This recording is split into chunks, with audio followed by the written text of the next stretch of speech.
আসসালামু আলাইকুম। আজ আপনাদেরকে চিকেন ফ্রাই করে দেখাবো। আর এই চিকেন ফ্রাইটা কিন্তু উপরটা অনেক ক্রিস্পি হয় আর ভেতরে অনেক নরম থাকে। চিকেন ফ্রাই করার জন্য আমি এখানে হাড় ছাড়া মুরগির মাংস নিয়েছি আর মাংসগুলো একটু ছোট পিস করে কেটে নিয়েছি। একটু ছোট করেই আজকে চিকেন ফ্রাইটা তৈরি করব, সেজন্য ছোট করে নিয়েছি। এবার মশলা মাখিয়ে নিব।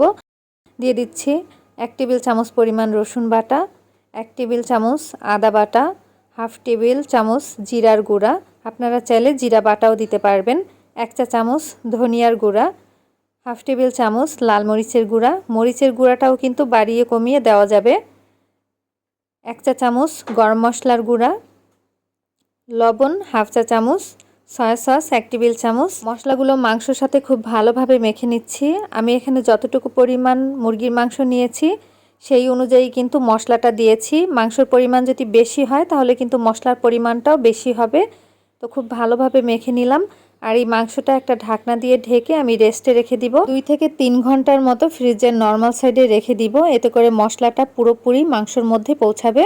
একটা প্লেটের মধ্যে নিয়ে নিলাম 1 কাপ পরিমাণ আটা, হাফ চা চামচ লাল মরিচের গুঁড়া আর সামান্য পরিমাণ দিয়ে দিচ্ছি লবণ। লবণের পরিমাণটা কিন্তু একটু বুঝে দিতে হবে। লবণ আর লাল মরিচের গুঁড়াটা ভালোভাবে আটার সাথে মিশিয়ে নিচ্ছি।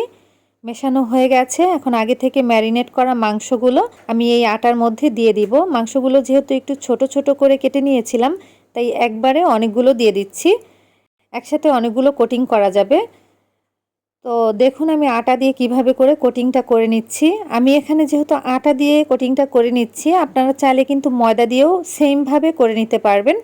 তো হাত দিয়ে এভাবে একটু চাপ দিয়ে তারপরে কোটিংটা করে নিতে হবে।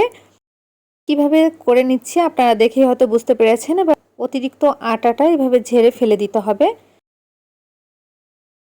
আগে থেকে একটা কড়াইতে পরিমাণ মতো তেল গরম করে নিয়েছি আর তেলটা কিন্তু অবশ্যই গরম করে নিতে হবে।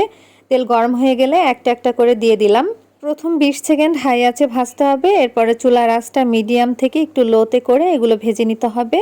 ডুবো তেলে এই চিকেন ফ্রাইটা করলে ভালো হয়, তবে অল্প তেলে করতে গেলে এই উপরের যেই লেয়ারটা আছে এই লেয়ারটা কিন্তু ক্রিস্পি হবে না। তাই চেষ্টা করবেন ডুবো তেলে এই চিকেন ফ্রাইটা ভেজে নেওয়ার জন্য। যেহেতু ছোট করে মাংসগুলো কাটা ছিল তাই সিদ্ধ হতে বেশি একটা সময় লাগবে না। দেখুন এখন কিন্তু এই চিকেনটা ভাজা হয়ে গেছে। আমি এবার তেল ঝরিয়ে তুলে নিচ্ছি আর একইভাবে কিন্তু বাকি সবগুলো ভেজে নিব। তেলটা খুব ভালোভাবে ঝরিয়ে নিলাম। এবার এগুলো একটা প্লেটের মধ্যে নিয়ে নিচ্ছি। এই চিকেন ফ্রাইটা খেতে কিন্তু অনেক মজার হয় আর অল্প কিছু উপকরণ দিয়ে কিন্তু চিকেন ফ্রাইটা খুব সহজেই বানানো যায়। ছোট বড় সবাই কিন্তু এই চিকেন ফ্রাইটা পছন্দ করবে। টমেটো সসের সাথে কিন্তু এই চিকেন ফ্রাইটা খাওয়া যাবে। আশা করছি আজকের ভিডিওটি আপনাদের কাছে ভালো লেগেছে। ভালো লাগলে অবশ্যই ভিডিওটি শেয়ার করবেন। আজ এখানেই বিদায় নিচ্ছি। আল্লাহ হাফেজ।